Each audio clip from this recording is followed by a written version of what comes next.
You can hear me now? Okay, Yes, sir. fantastic, fantastic. Good morning, everybody, on this beautiful Saturday morning. We had the internet gremlins messing with my earbuds this morning, but we're gonna go ahead and roll right on. I'm glad to be able to have this opportunity to present to you all this morning. I'm gonna go ahead now and share my screen, and I'm gonna do a presentation. Here we go. All right, can you guys see my screen? Fantastic. So today I'm going to go ahead and do a briefing on the Raleigh-Apex NAACP, the civil rights and social justice for all. I'm glad to be able to serve our community in this organization, as well as be a part of the Rotary Club of all nations.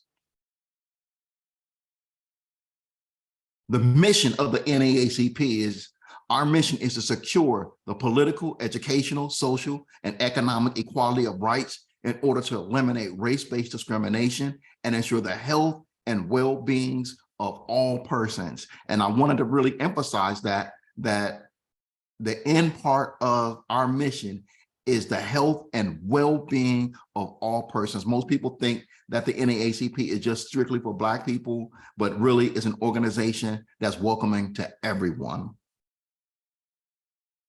So the NAACP, by the numbers, currently we have over 2.4 million members that are part of the national NAACP. There are over 2,200 branches or units of the NAACP. There are over 800 youth and college branches or units of the NAACP. These basically consist of the youth that we have in our branches and also at the colleges. I think here in North Carolina, I think we have the most NAACP college chapters in the country. We're in 47 of the states. We have over 1.3 million followers on Instagram, 500,000 over on Twitter, over 650,000 on Facebook. We're currently 113 years old, and next month we will turn 114 years old. We like to say we're the baddest and oldest civil rights organization. These are our national leaders. I was just in the meeting on Thursday with Chairman Leon Russell, with a group of leaders, about 30 of us here from North Carolina. He's the chair of the board of the national directors for the NAACP. Karen Boykin-Towns is the vice chair of the national board of directors. And Gerald Johnson is the president and CEO of the NAACP. And there I am, the current president of the Raleigh-Apex NAACP. I served 20 years in the Air Force, as most of you all know, and I'm an Iraq and Afghanistan war veteran. I was just recently elected to my third term decisively. And so I really appreciate the support from our branch members, and I'm looking forward to this third term over the next 2 years of elevating us and taking us to a new level. Our branch officers, you'll see a name there that's serving right there with us as the first vice president, Reverend Doc Mark Vasconcellos, who this is his first time being elected to the officer's position. And I'm glad to have Mark by my side. He also chairs the Community Outreach Committee. Reverend Dr. Portia Rochelle, she is the second vice president and is the immediate past president of the branch. And it's very important to have her still on the team because she still guides me, even though that I'm in my third term. She still has that corporate knowledge and that wisdom and understanding that's very vital. Our secretary, Tamara Bouncer, who's also a member of the Rotary Club of all nations. She is the secretary, and she's the person that really holds the glue of our organization together. As a secretary, she serves on all of the different committees that we have in the organization.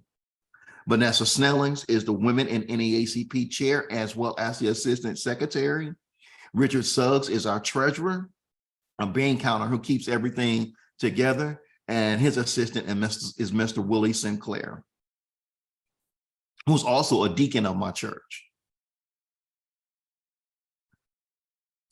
All right, we have with the rest of the executive committee, we have Miss Ada Farrar, who was just nominated, or not nominated, inducted into the Hall of Fame of her high school in Apex, North Carolina.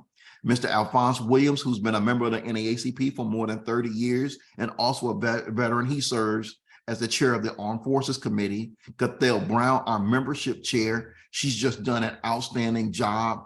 Over the years, we've had over 7,000 people be members of the Raleigh-Apex branch. Right now, we have approximately almost, we're just a little short of 500 active members of our branch right now. Reverend Dr. Christina Jones is the Religious Affairs Chair. Crystal Oren is our Political Actions Chair.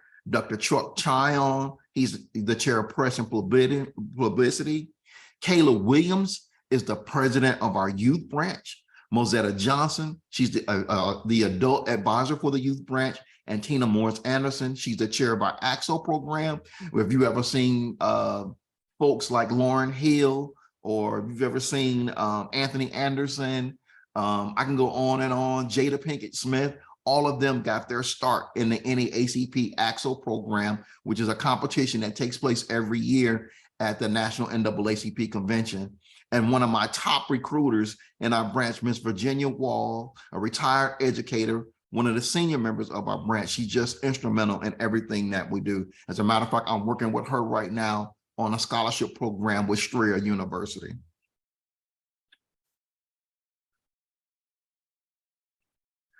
Our NAACP legacy is all about the youth.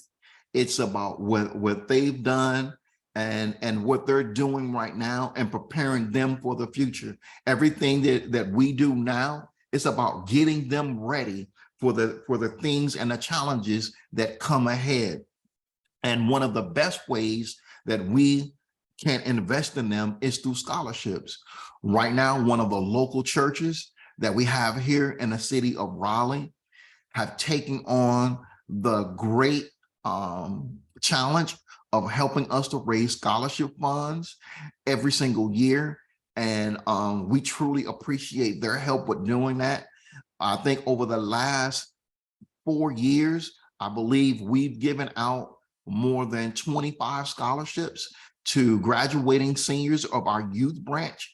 And our and the criteria pretty much deals upon how much they participate with community service projects that they're doing in the Raleigh-Apex NAACP youth branch, their financial needs, as well as their academics. Last year, our youth earned more than $2.5 million in scholarships. So I'm proud of them. We got kids that are attending universities such as Harvard and Duke and Yale. Our immediate past president, she is attending the University of North Carolina in Charlotte. And I just got a letter of recommendation in from the president before that. He's going to be transferring over to the Florida A&M, and he asked me to do a letter of recommendation for him. So I'm really super proud of the kids and the good work that they're doing because they are the future and we must continue to invest in them. This fiscal year, we have received more than $1.7 million in funding to address such issues as gun violence and healing our community through courageous conversations. In March of 2022, I reached out to the city of Raleigh and I asked the city of Raleigh to invest $2 million to address gun violence in our city so that we can stand up what's called a community violence intervention program. And I asked for $1.3 million to come to go towards community violence intervention. And I asked for $800,000. I take that back, $700,000 to go towards the creation of an Office of Violence Intervention. And what the city of Raleigh decided to do was to award us $1.2 million and to invest $800,000 in a program called ACORN, which provides social services to people in need here within the city of Raleigh. And so I'll be presenting to the Raleigh City Council next Friday at their retreat. And we'll be talking about gun violence. And as a matter of fact, I just learned this morning when I woke up that an employee at the McDonald's on Falls of New Road was shot at the McDonald's last night. And that's one of my favorite McDonald's in the city. So I plan to go, after I get finished with this briefing this morning, I plan to go over there and to check them out. And then we also received a $500,000 grant from, we received a $500,000 grant to have healing communications within the triangle in partnership with the University of North Carolina, Apex Police Department, and a couple of other organizations. So be on the lookout for us to host those conversations that need to be had inside of our community about these pertinent issues to help us heal in our community. The Rotary Club of All Nations and the Raleigh-Apex NAACP have been doing great work together to create an impact inside of our community. And these 4 pictures are only 4 of several different events that we've worked together to create the change that we need in our community.